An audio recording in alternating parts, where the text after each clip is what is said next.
Saya mempertimbangkan karena ini sudah menjadi fitnah di mana-mana, pencemaran nama baik, saya mempertimbangkan untuk melaporkan ini, membawa ini ke ranah hukum. Nah, itu salah lagi itu secara ilmu pidana, karena ini bukan fitnah personal, ini soal administrasi bernegara. Itu intinya. Jadi semua kecurigaan itu bukan fitnah.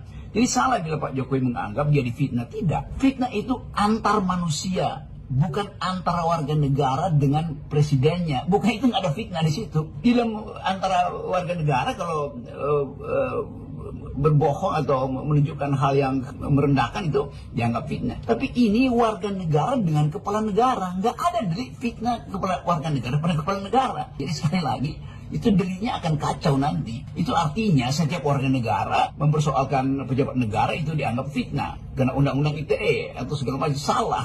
Fitnah itu adalah dendam pribadi antar orang, bukan antara warga negara dengan kepala negara. Hubungan warga negara dan kepala negara adalah hubungan pertanggungjawaban legitimasi. Begitu dalilnya tuh. Moral code itu harus ada di situ tuh. Jadi sekali lagi jangan sampai ini jadi soal Pak Jokowi melaporkan sebagai fitnah, lalu lawyer-lawyernya mencari cara supaya itu fitnah. Itu ngaco sebetulnya itu. Saya mau jadi saksi ahli di situ untuk menerangkan bahwa tidak ada fitnah antara warga negara dan kepala negara. Itu prinsipnya. Jadi kita diminta masuk, tapi sebelum masuk di depan pintu gerbang itu kita ngumpulin kamera sama HP dulu.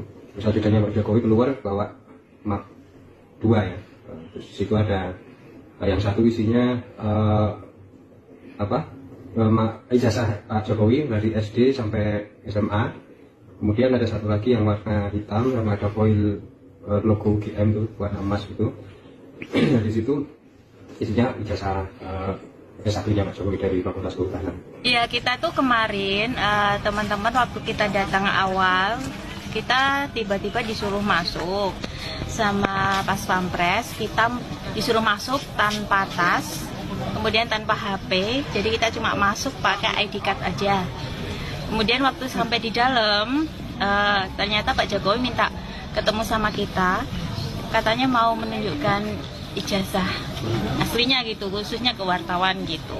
Waktu kita masuk, Pak Jokowi bercerita bahwa Pak Jokowi mengatakan bahwa beliau itu memiliki niat untuk menunjukkan ke kita ijazah aslinya itu semalam sebelumnya. Jadi sebelum menunjukkan, beliau bilang ke kita, jangan difoto ya, seperti itu. Ya buat apa dua diperlihatkan, sekaligus saja kan difoto kan. Kalau dia betul-betul otentik, difoto dengan kamera jadul pun akan dianggap otentik. Karena dipersilakan oleh Pak Jokowi untuk didokumentasikan tuh. Jadi justru dengan tidak didokumentasikan, maka bertambah lagi kecurigaan publik. Kenapa Pak Jokowi hanya memperlihatkan ijazah itu? Bukankah ijazah itu bisa juga difoto untuk dianalisis secara lebih forensik oleh Roy Suryo, oleh siapa segala macam itu yang ahli di situ kan. Jadi dengan cara itu kan selesai masalahnya. Tetapi Pak Jokowi bersikeras tidak mau melarang difoto, tetapi akan melaporkan pada akan ditempuh jalur hukum. Ya bagus juga. Jadi benda itu nanti akan dibawa ke jalur hukum. Tentu di pengadilan akan bekerja lagi prinsip di dalam hukum pidana, yaitu siapa yang membuat dalil dia harus membuktikan. Oke, tetapi kita tahu bahwa pembuktian itu sebetulnya itu pembuktian pidana di dalam soal tuduhan kriminal gitu kan. Tapi ini bukan tuduhan kriminal, ini tuduhan intelektual. Secara intelektual bahkan secara moral tidak perlu sebetulnya tiba di pengadilan.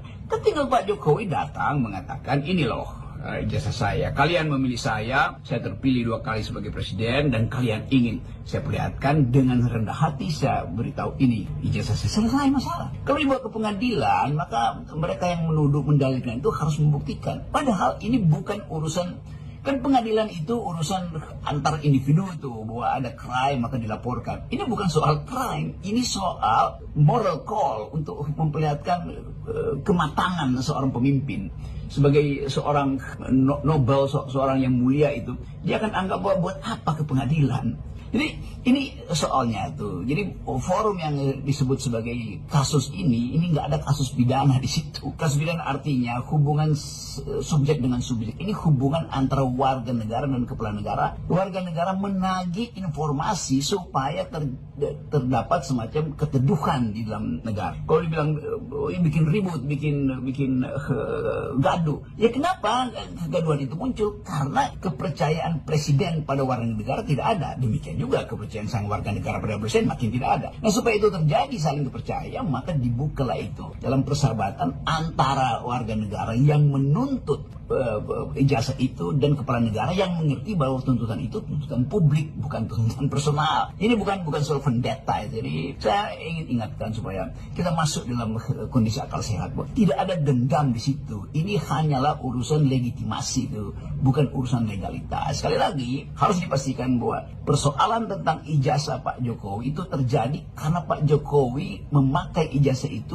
untuk kepentingan pemilihan wali kota, gubernur, dan presiden. Jadi ini urusan administrasi publik, itu intinya. Nah, kalau orang mencurigai, maka itu artinya orang merasa bahwa ada satu proses yang mungkin tidak ditempuh secara benar, yaitu KPU, mungkin KPU Solo, KPU Jakarta, atau KPU Nasional hanya melihat fotokopinya. Dan itu juga soal yang mesti diyakinkan supaya ada keyakinan moral bahwa Joko Widodo waktu mendaftar betul-betul tiba dengan kejujuran. Itu soalnya, hanya itu aja kan.